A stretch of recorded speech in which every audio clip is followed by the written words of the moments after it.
वृंदावन को याद करते हैं, किशोरी जी का स्मरण करते हैं, ब्रजवासियों को याद करते हैं। उसके बाद ठाकुर जी स्नान आदि करके पांचजन्य शंख का नाद करते हैं। द्वारिका में सबसे पहले ठाकुर जी उठ जाते हैं और भगवान के पांचजन्य शंख की ध्वनि और सूर्य की किरण एक साथ पड़ती है। भगवान की शंख ध्वनि सुनकर के सब द्वारिका के लोग जग जाते हैं। बंधुओं देखिए, घर में दो वस्तुओं का नाद होते रहना चाहिए। अगर नकारात्मक ऊर्जाएं नष्ट करनी है तो कोई टोना नहीं है, कोई टोटका नहीं है, कोई तंत्र नहीं है, कुछ नहीं। दो स्वर आपके घर में सुबह शाम होते रहने चाहिए। पहला शंख का और दूसरा घंटी का। ये दो स्वर नकारात्मक ऊर्जाओं को नष्ट करते हैं घर से। ऐसा कहते हैं, जिस घर के बालकों की निद्रा शंखनाद से खुलती है, माताजी पिताजी स्नान ध्यान करके नीचे से शंखनाद करें और वो शंख ध्वनि पूरे घर में गूंजनी चाहिए। कई लोग क्या करते हैं, केवल मंदिर में शंख बजाते हैं। नहीं, बीच आंगन में खड़े होकर शंख बजाना चाहिए। पूरे घर के कोने कोने तक उसकी ध्वनि जानी चाहिए। शंखनाद ब्रह्म मुहूर्त में सबसे अच्छा, मतलब सूर्य धीमे धीमे उदय हो रहा है और चंद्रमा अस्त हो रहे हैं, उस समय 3 बार शंखनाद हो। शंख छोटे वाले शंख नहीं, उनकी पैनी सी आवाज होती है, वो नहीं। बढ़िया शंख होने चाहिए जिसकी ध्वनि से पूरा गुंजायमान हो जाए घर। ऐसे शंख जिन घरों में बजते हैं वहां कभी नकारात्मक ऊर्जा नहीं आ सकती। कई बार ऐसा होता है कि आप किसी घर में जाते हैं, हमारा तो काम ही पड़ता है लोगों के, अब तो हमने बहुत बंद कर दिया जाना, जाते ही नहीं। पर कई बार ऐसा होता है कि किसी के घर में जाते हैं और जब जाकर के निकलते हैं ना, सारे विचार सारी भावनाएं सब नष्ट हो जाती हैं।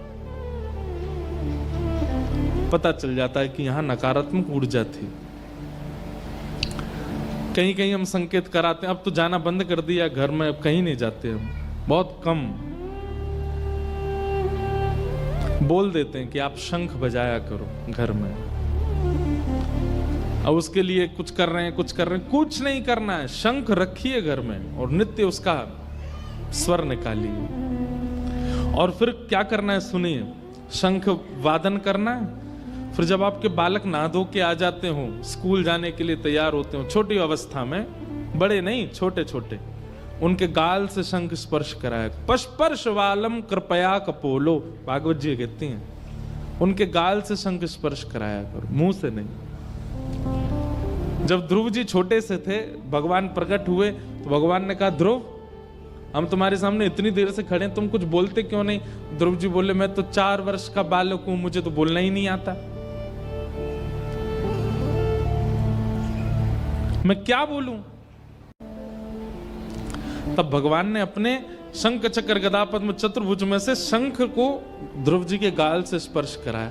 जैसे स्पर्श कराया, ध्रुव जी को ज्ञान होने लगा।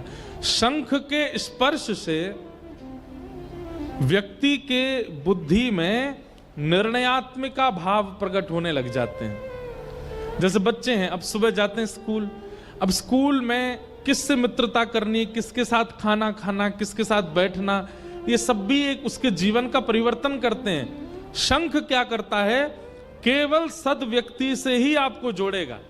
शंख का स्पर्श इतना पॉजिटिव होता है, अगर व्यक्ति नित्य स्पर्श करता है शंख का, नित्य वादन करता है शंख का, शंख आपकी बुद्धि को, आपके तन को सकारात्मक ही दिखाने लगता है। आप फिर उसी से मिलोगे जो अच्छा है। जो आपका गलत अनहित करता हो, शंख उससे दूर रखेगा आपको। पृथ्वी मंथन हुआ था और पृथ्वी मंथन में 14 रत्न निकले थे। कुछ देवताओं को बांटे गए, कुछ दैत्यों को बांटे गए। मानवों को क्या दिया? 2, शंख और गाय। गौ और शंख, ये 2 मानवों के रत्न हैं। 24 घंटे में एक बार शंख और एक बार गाय का स्पर्श तो होना ही चाहिए आपके शरीर से। वो रत्न भगवान ने दिया है आपको।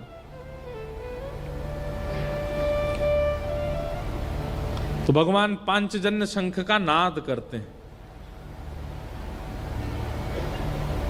और उस नाद से संपूर्ण द्वारिका की निद्रा खुलती है।